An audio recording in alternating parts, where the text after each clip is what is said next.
Thank you, everybody, for showing up so early in the morning. It's good to see everyone. It's my pleasure to introduce our lead speaker series today, Chase Hawkins. I first met Chase, I want to say it was late 2019. I was working on a project to design some space for his company and the parent company.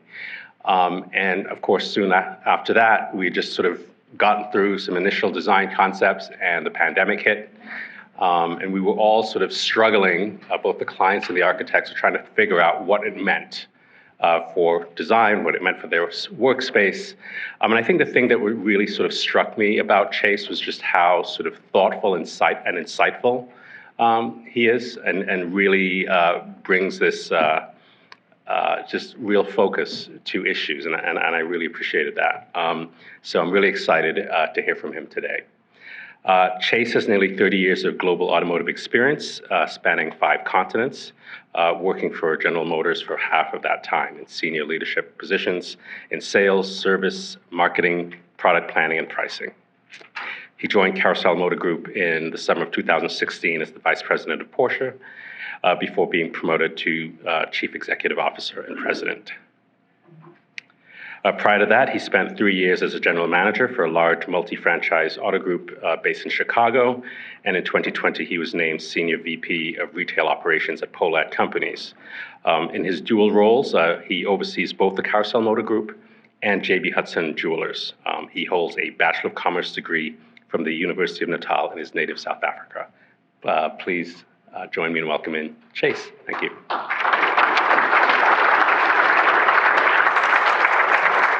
Thanks, Trevor. Thank you. Thank you. Good morning, everyone. Good morning. So I met Trevor, he's correct, helped us from an architectural perspective in our building that we're now in. And at the opening of our event, there is a bit of feedback. I can ignore the feedback, right? At the opening of our event, I'd had a few glasses of wine, and he said, I've got a great idea. You should come and speak at our lead series. And I said, fantastic, sounds great. Woke up the next morning, didn't really know what I committed to. And about 6 months later, I'm standing here on stage speaking to you. So, but I truly am honored. This is a wonderful opportunity to spend a little bit of time with you and to share some of my experience around leadership.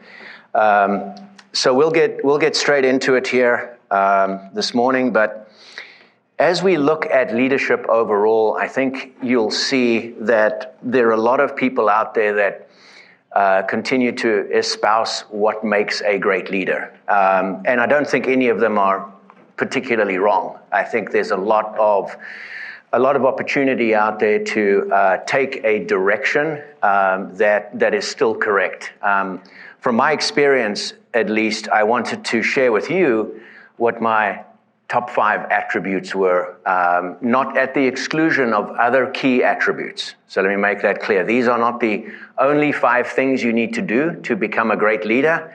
These are 5 critical pieces that you absolutely need to have in your arsenal as you move forward into key roles, leading people. So as you go into this, I'll start with a video because I think it's important you know who we are as an organization and as part of your community.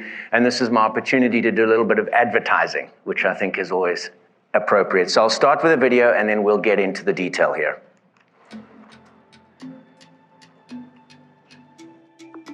Hello, I'm Chase Hawkins, President and CEO of Carousel Motor Group. I've been with this organization for many years now and wanted to share with you what makes Carousel Motor Group such a unique organization. Carousel Motor Group is a family of respected franchise automotive brands covering all major segments of the market.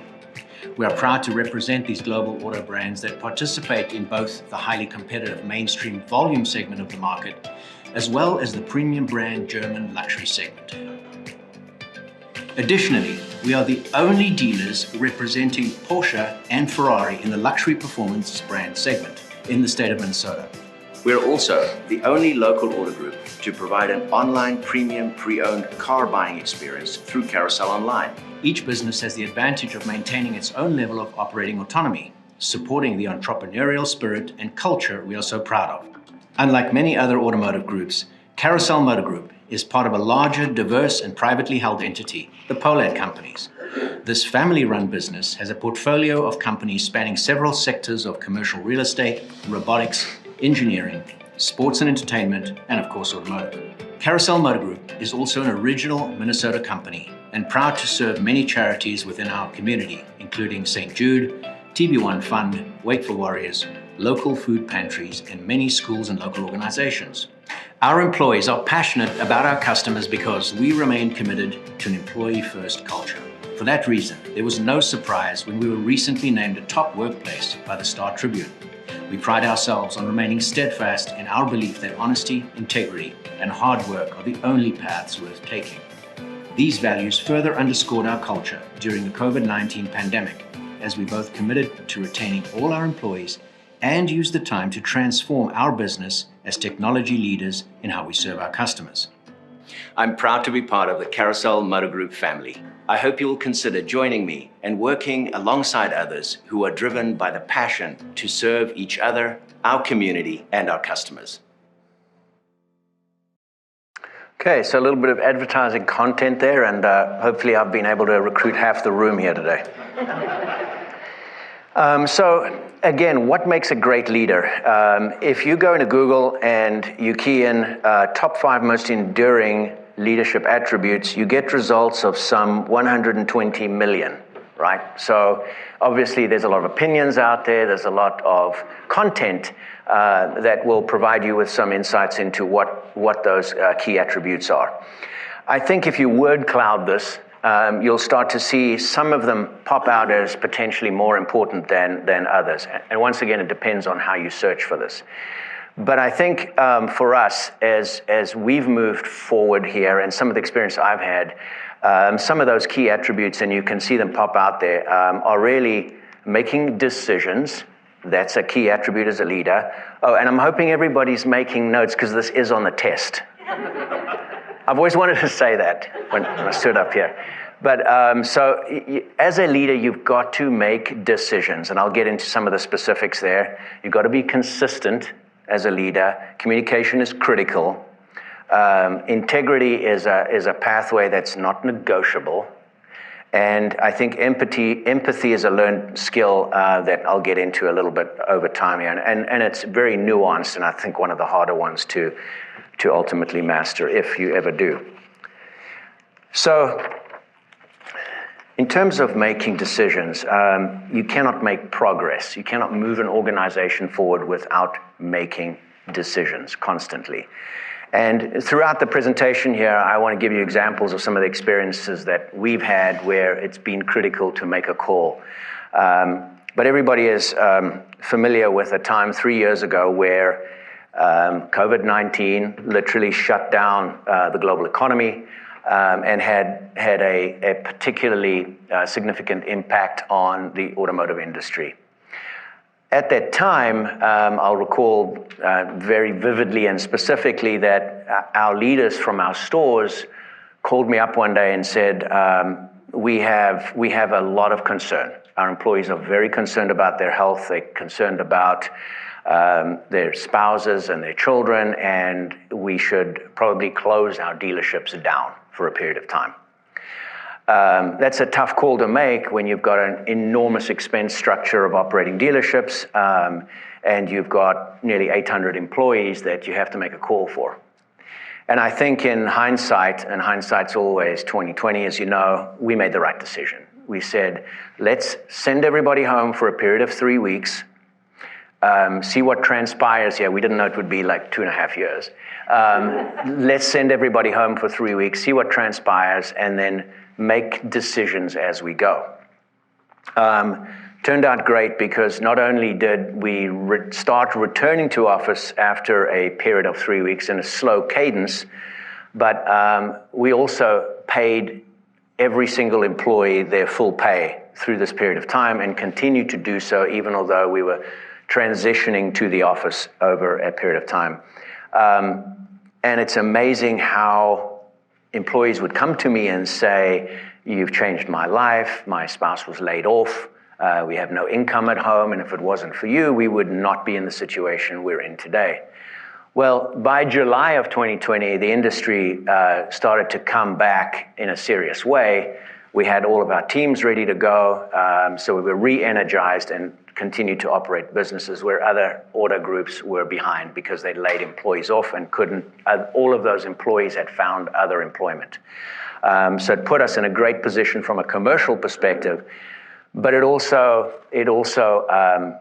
from an empathy perspective, which we'll get into here, it also had us understand what employees were trying to deal with at home and had the empathy to support that. So that's an example of making a call. If that was the wrong decision, that's also okay, but you've got to make a decision. I think as we move into consistency, and it kind of relates to making calls, consistency is what transforms average into excellence. And consistency is a little bit nebulous because it's not consistency as it relates to making the same decision over and over, but it's about being predictable. So when you're on a path of consistency, you're not surprising people in your organization in terms of he took this direction one day, he took this direction another day. From a process control perspective, everything's out of whack. It creates a good harmony in your organization overall. So being predictable is critical. And an example I would use in our organization is that our stores have a significant amount of autonomy to run their operations. The consistency we drive is giving them the authority and responsibility to be able to do that and exercise their operational and entrepreneurial expertise at their stores. It also allows for a safe space to make errors if they need to, but it also engenders growth and operating efficiency overall. That level of consistency then allows the organization to move forward at a much quicker pace than it would if you had a command and control operation. The only things that we technically mandate in our organization, just from a consistency perspective, is kind of our IT infrastructure from a reporting perspective, which leads into privacy and compliance, which we have to respect from a consumer perspective, and then some HR control processes as well, so that we deliver consistently to employees that we onboard and train in our organization. I would say another piece of this, and it relates to consistency again, and I'll use an example of my time in the Middle East. I spent 4 years in the Middle East. There was never a good process in place for employee travel in terms of high-risk areas. So I had an employee team that would travel into Syria, Jordan, Lebanon, Kuwait, and throughout the Middle East. And there was a lot of unfortunate activity that was happening out in the region at the time. And our organization at GM would start to say to employees, well, I know it's dangerous, but it's up to you. It's up to you. It's a personal choice. And from a consistency perspective, you can see how that becomes very high risk.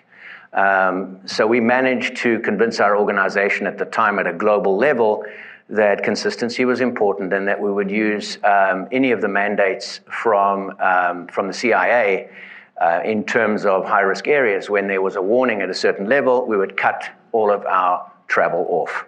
That gives employees a level of predictability, creates a harmonious operation, and you're not leaving a decision that's high risk to them to have to make. And you can imagine how that looks, right? So an employee says, I don't feel comfortable going.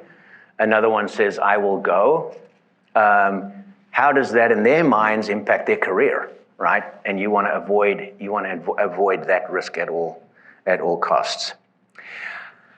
All right, so from a consistency perspective, I wanted to throw in a little bit of humor here in a video that Lisa helped us find, and it just kind of overemphasizes the what you should take into account from a consistency perspective. So,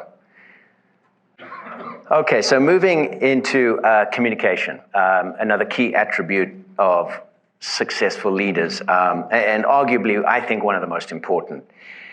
And I think communication is the core for a leader because it not only opens up the gates to efficiency and operational effectiveness, but it also communicates strategy, it communicates process. I think it's kind of obvious that you should be communicating well with your teams, people who report to you directly and indirectly. But I think what sometimes people miss is that lateral communication to peers is just as critical. If you're trying to influence an outcome and you need peers to support you to reach that outcome, communication is critically important and often harder to do because you don't necessarily have that hierarchical structure to be able to command a decision. And I think what others forget too in this 360 view of communication is communicating up. If you're trying to convince your boss or your leaders or your board that you want to move your organization in a certain direction, communication becomes critical. And I think it's a nuanced way to communicate, and the messaging might be slightly unique by audience, but lateral communication, upward communication, communication to your teams is very, very critical. I managed teams around the world, and I managed teams where language was a challenge. I've managed teams where culture was a challenge, and I've managed teams remotely. And it takes communication to another level when you're doing that. When you don't have access to your teams in person, it becomes very tough to manage, to motivate those individuals. So open communication remains critical. I think communication tailored to your audience is equally as important. Otherwise, you're just talking. You're not convincing. You're not influencing. So always tailor communication to your audience. Tailor it to the culture that you're operating in. Tailor it to the language that you're operating. It doesn't necessarily mean that you need to speak all these languages, but understand and empathize that others may not be able to understand the nuances of the language that we're using from a communication perspective. And this is particularly important in a global environment. Here's an example of a little bit of humor again. From a one-way communication perspective, without contextualizing who the audience is, the use of jargon, all of those pieces of the communication that are just don't work, frankly. You're Health and Safety Officer, and they've asked me to kick off your induction training by giving you a short talk about safety. Now, I want you to pay particular attention to the safety rules because we have an excellent record of health and safety here. In the last 2 years, we have managed to lower our LTIFRs, and we certainly want to keep it that way. So, Anton, Carlos, when your supervisor tells you to wear your PPEs, make sure you wear them, especially the earbuds if you're driving the L4000 Polisher, okay? Because that's got a noise level of about 90 dBA, and I think you'll agree that's pretty rowdy. Now, if you have to use any chemicals in the place, cleaning agents and so on, make sure you read the appropriate MSDS form thoroughly before you decant them.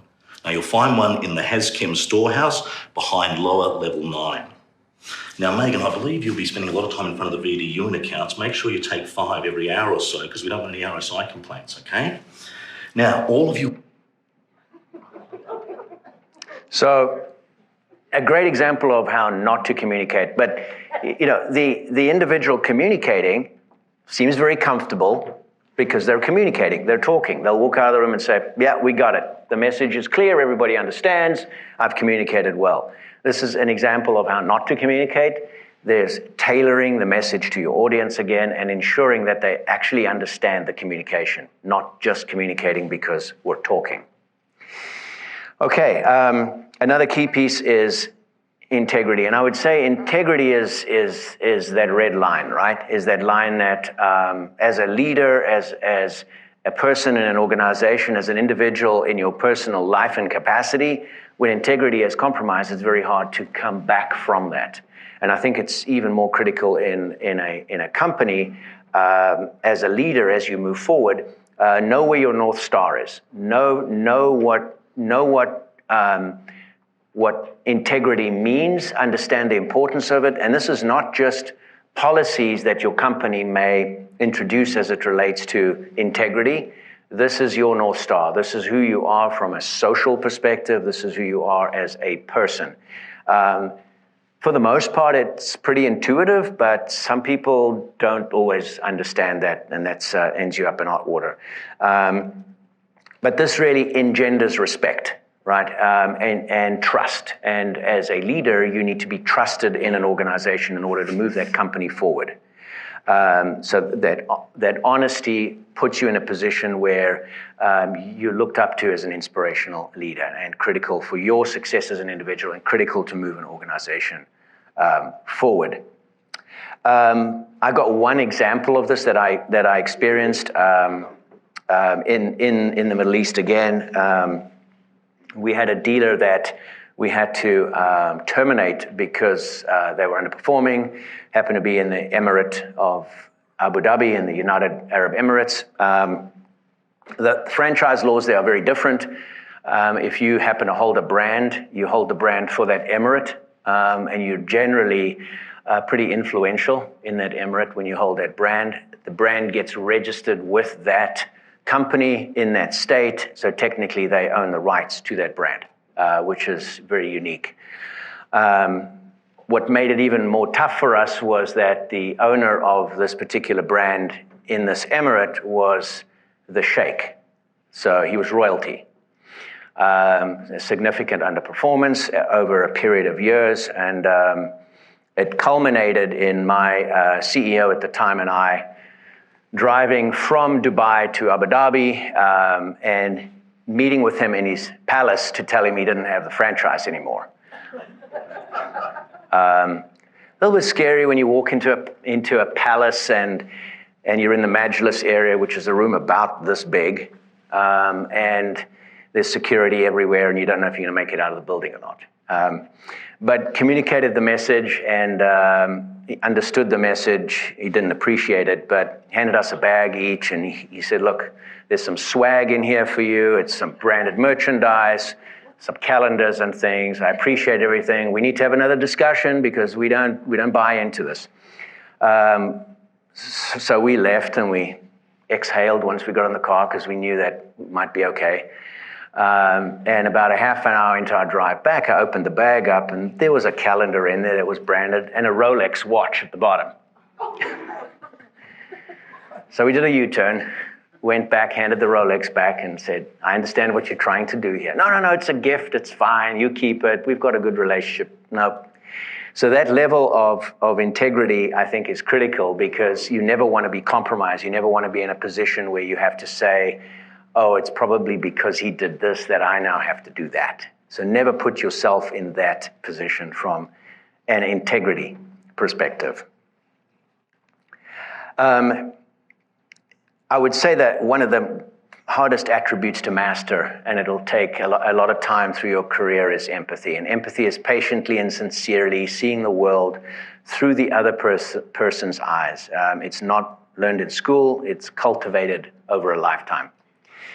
Empathy is very tough to master because it's really putting yourself in another person's position and really understanding who they are, what they're trying to deal with every day. And when you see employees come in and they're not quite in the mood that they're normally in, they're probably dealing with something that you don't know about.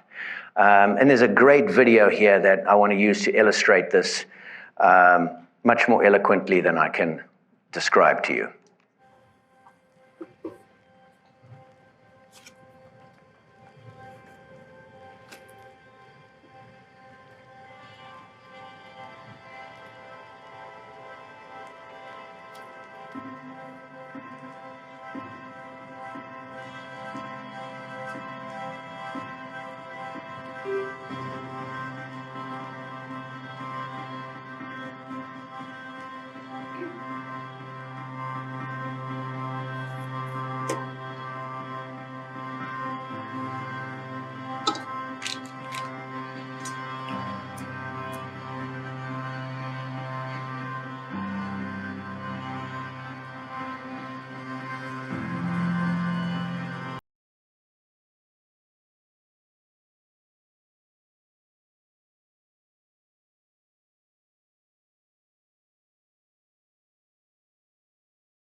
So that illustrates it best, right? So you don't always know what someone else is bringing into your organization in terms of baggage or in terms of stress outside of the organization. So empathy is really trying to understand what that is and trying to get under the skin and putting yourself in that individual's position.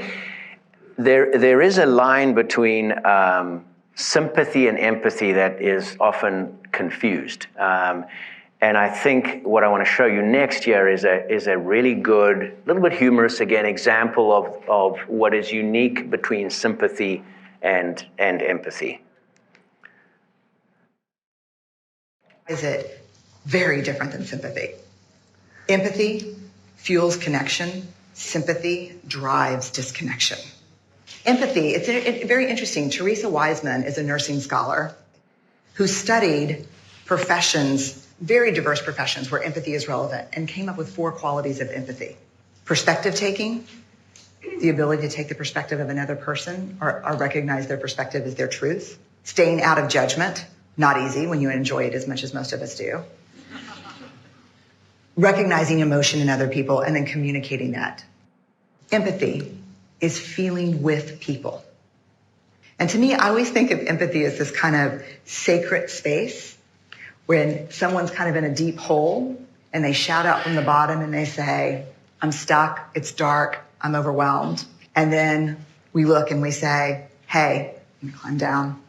I know what it's like down here, and you're not alone. Sympathy is, ooh, it's bad, no, you want a sandwich? So a little bit humorous, but I think it illustrates the point well. So, you know, as I look at these, the best example I have of empathy is it's the holy month of Ramadan now, as you may or may not know. And it requires that Muslims fast throughout the day when it's light. So you can eat after dark, eat earlier in the morning. So I'm living in the Middle East, and my empathy is, I understand this, and I was traveling with my team, who were all Muslims, between Dubai and Amman, Jordan. And so I thought, well, there's kind of this unwritten rule that you don't eat in front of others who are fasting. It's just not cool. So I thought, well, I'm going to do this. I'm going to support my team, and I'm not going to eat. So we leave early in the morning, fly out to Amman, all-day meetings, and we're heading into dinner, breaking fast. And I'm not feeling great at this point, because there's a bit of a learned art here. And they're all managing well, and we sit down, and we're just about to eat, and everyone says, let's get a cigar. Everyone gets a cigar. And so I light my cigar up, and I'm already a little bit hypoglycemic from not eating all day, and I pass out. Best example of empathy. I couldn't have amped it up any more than that. So ended up in the ER, and they were all eating in the ER, watching me while I was on my bag, and so I expressed my empathy in the best way I possibly could, but the outcome wasn't great. So as we look at all of these attributes and we combine them, as you can see, it's not as if you can operate in silos. And today I'm going to make decisions. Tomorrow I'm going to be consistent. The next day I'm going to communicate really well. This is a function of combining all of these attributes and honestly hundreds of others to make you a well-rounded leader. And I think if you do these well and you take them into consideration over a long period of time, you get skilled at doing it. But you've got to be thoughtful, and you've got to be thinking about these things all the time before you take action.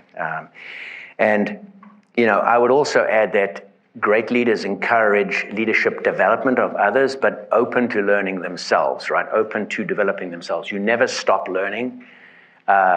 Every day you're interacting with people, you're considering all these key attributes, and you're amping them up or down depending on the situation you're in. And it is a journey.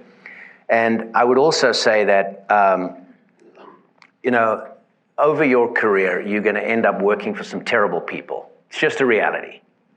But take that time, because it's never generally forever. Take that time to observe what they do badly and do the opposite.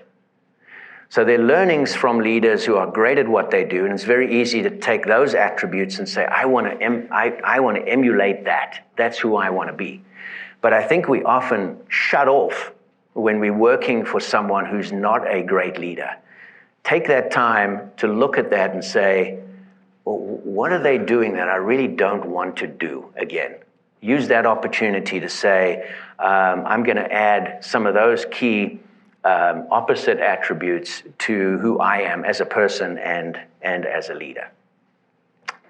Okay, so I will pause there. Appreciate everyone's time and open to some Q&A.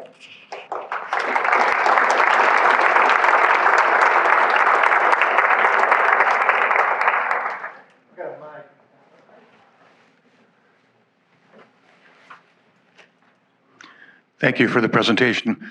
I'm curious your view on the move towards electric vehicles, and it seems like some are moving at breakneck speeds, maybe faster than the market is ready to be able to afford EVs. So if you could comment on that. Thank you. Of course. So I think the brands globally are still trying to figure out what the demand for electric vehicles will ultimately be. I think the complexity lies in the technology in terms of increasing range. It lies in the raw material sourcing for EV. If this really explodes, there just isn't enough raw material to support EVs. There's still a charging infrastructure issue, particularly in the US, that provides some of that headwind. And then, frankly, the brands don't really know whether they want to fully commit to this. So, Audi's a great example where they've said they're going to parallel path their internal combustion engines with EV through 2027 as a hedging strategy. And you'll see some of the brands out there using a hybrid strategy. So they're spanning the two worlds right now, and there isn't a full commitment either way. And I personally think there may be some risk, only because if you don't slow walk this, we will run into problems as it relates to the sourcing of raw materials, the charging infrastructure out there. So I think they're approaching it in the right way, but we're at a critical point now where Tesla kind of led the way for the industry and pioneered. Others are moving towards EV, but there's no full commitment yet that we've seen.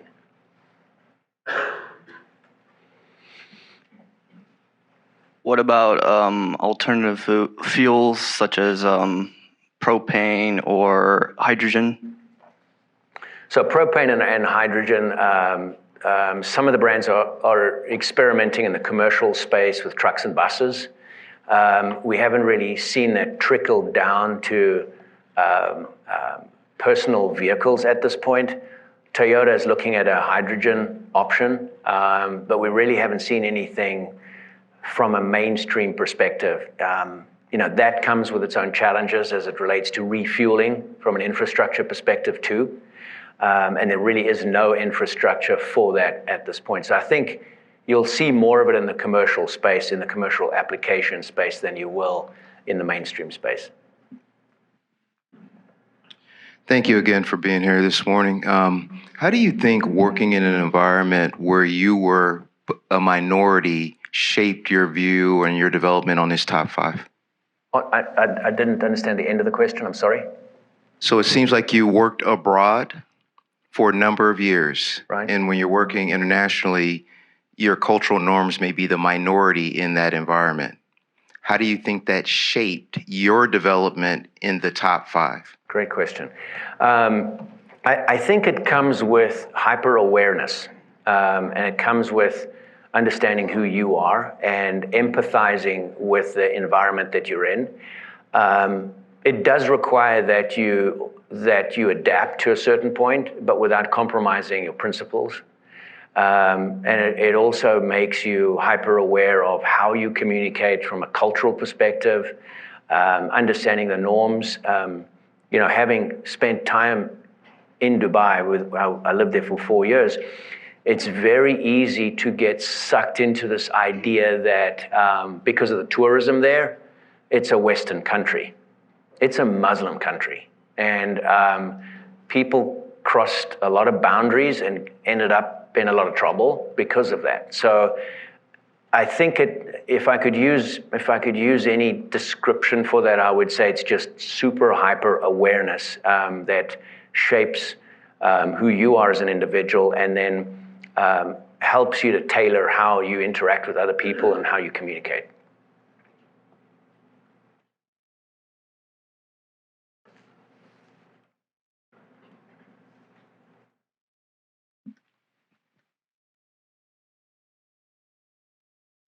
Thank you, Chase.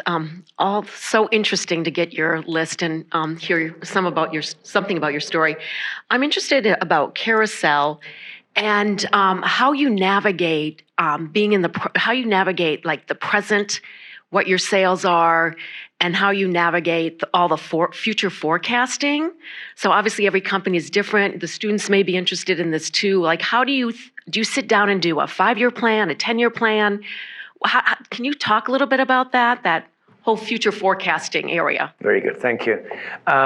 We generally do a 5-year strategic plan. About 3 months into the year, we throw it away. All right, okay. So we're in an industry, I guess, that is a little bit more. If you look at it at the highest level, it's predictable. The industry is generally predictable, unless you have a major shock like we did with COVID-19 or there's a global economic crisis. It's generally pretty stable. Where you get these overcorrects and undercorrects is where you have is with COVID, and then you've got supply chain issues, and so that impacts us from a retail perspective. But we do plan very granularly, 1 year out, very granularly. And then we plan more strategically the 4 years beyond that, and then we roll into it every year. And I would say that as you navigate through a particular year, you will experience problems with one particular brand that we can offset with the overperformance of another one. So having a diverse portfolio like we do definitely helps our company hedge against any product-related issues that one company might have, or there might be an interest rate impact like there is today, where you're impacting the consumer on the lower end of the market from an affordability perspective, where they used to be able to get into a car lease at $300 a month and it's now $600. But on the premium end of the business, that's less of an issue for us. So it is planned out. I present to our board every quarter on our previous quarter's performance, and then the outlook through the balance of the year, and then we have a strategic planning session towards the end of the year for the next year, which we present to the board, and that gets approved too. Chase, thanks for being here. It's great talk. So I wanted to ask about service. You've got a service business selling cars, and they don't need service right away, but they of course do need service over time, and service is one of the reasons why people come to your dealerships. So how are you finding it with the service teams? So many people grew up working on cars, and this is something that many service businesses are facing. Is where do we find our next great set of folks that have these skill sets in mechanical and electrical and things like that? How are you finding that, and what advice would you have for parents that may be in the room, or kids here at Dunwoody or kids elsewhere for getting into those types of roles? Perfect. So I'd encourage you to have a discussion with this man in front of you here afterwards, because he runs our Audi stores after sales operations. Thanks for being here, Dave. But as an example, now Dave, he's very, very integrated in the school here. So integration from a provision of support to the school and offering internship opportunities for technicians from the school to work in our businesses, I think is a key integration point. But it requires forward-leaning effort because encouraging students to go to technical school without them understanding what the future holds is tough, particularly in a changing technology environment we're in today. We're seeing, and I don't want to over-amp this, but we're seeing a little bit less demand for mechanical and more demand for electrical as we move into this EV space. So training remains critical. But I'd say for parents in the room, if your kid is interested in technical school and working in automotive, there will always be a job. There will always be a job. These are critical positions. In fact, in our organization, the open postings that we have for open positions, technicians is the only post that we keep open all the time. Even if we don't have an opportunity at that particular store for a technician at that time, we will hire someone into that store. So it's arguably the most critical position in our store. So I feel very encouraged at the relationship we have here at Dunwoody with your school, because we've got some fantastic students through our organization who've now grown up through our businesses too.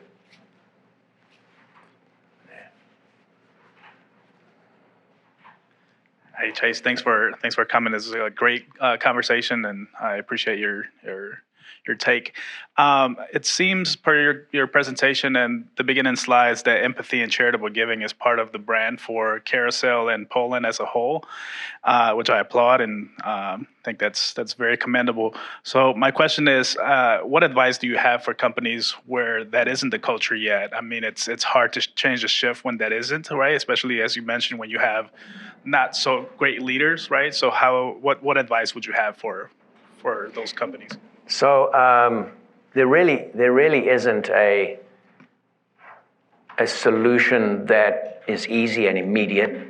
It takes time to build a great culture in an organization, and it starts with leadership and having leaders aligned around the vision for the company, and then having that kind of on repeat, right? So it needs to permeate, the culture of your organization needs to permeate through your entire organization. And the hardest part is having everybody believe in the direction. And once they start believing that there's a level of sincerity in what you say is what you do, and that permeates and you're consistent throughout the organization, you start to build that culture. And I still think that culture is the most important thing a company can hold as a valuable asset, because it does drive success. And it's also important, and this has been scientifically proven, that if you have diversity in your organization performs at a much higher level. And I think having an organization as diverse as ours has really been an asset for us too. Thank you so much for your presentation. You've had a phenomenal career. I'm going to ask you to look in the rearview mirror, and if you could write a letter to your younger self, what would you say? Damn, I knew that question was coming. That's a great question. I would say I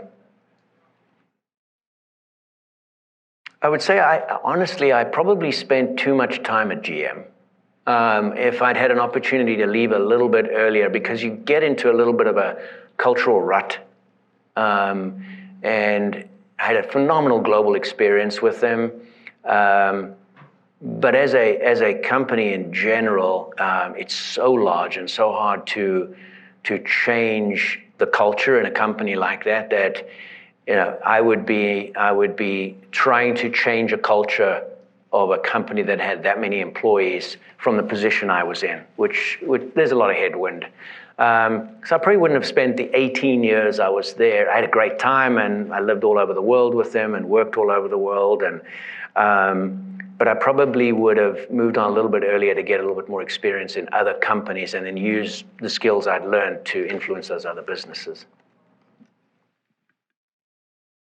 You said that the automotive industry is very predictable.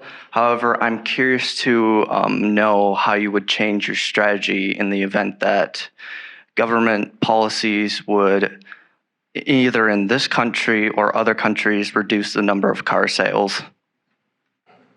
So I think that would impact the brands before it impacted us. Where we have a little bit of a protection mechanism in the industry that we're in is that these franchise brands are very competitive with one another. So they're going to figure out what they have to do to be successful that would then trickle down to our success. And we've seen that over time where, and this is more tactical than anything else, but when you're in a position where a brand is losing market share against another one, there will be a lot of tactical financial support to keep share stimulated.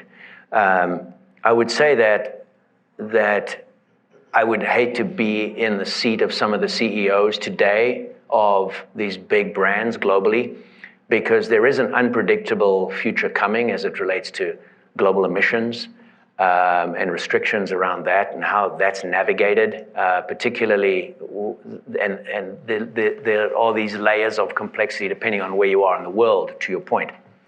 So I think there's a tough road ahead of them. I can't predict what that looks like. We're on the retail receiving end of their strategy, and we're pretty resilient, so we've been able to work through that. And the new car sales and parts sales are really the only two pieces of the business, critical pieces, of course, that we don't really have control over at a dealer level. We do have control over our service business. We do have control over our used car business, which are significant contributors to our success. And that's what makes us a lot more resilient, perhaps, than what you see in other industries. All right, we have time for one more question. I'm dying to hear how the end of the story, or how the story ended with the sheik. Oh. So how did you convince them? She'd like to hear the end of the story with the sheik. Oh, it ended up in a legal battle, and we had to prepare for it. I literally arrived in the Middle East and we started the process, and after the 4 years I was there, we ended it. But it required an incredible amount of legal activity, and he lost his franchise in the end, which is good. But it's arguably one of the toughest places because of the legal control they have over the brand that you have appointed them for. Nobody died, which is great. Never returned to the palace. I don't think we were welcome. But it ended in the right way. But it's very tough. And they're really distributors more than anything else. So you don't get the traditional model like you have here with dealers. They are the distributor for either the country or the state or the emirate in this particular example. Let's hear a big round of applause for Chase Hawkins. Thank you. Appreciate it. Thank you so much. Thank you very much. Appreciate it. All right, everyone, if I could just remind everyone that we do these every month, the Lead Speaker Series. And next month, May 4th, we're going to have Colette Campbell, Chief Talent and Acquisition and Diversity Officer from Bremer Bank. So we'd like to invite you all to that. Thanks, everyone. Have a great morning.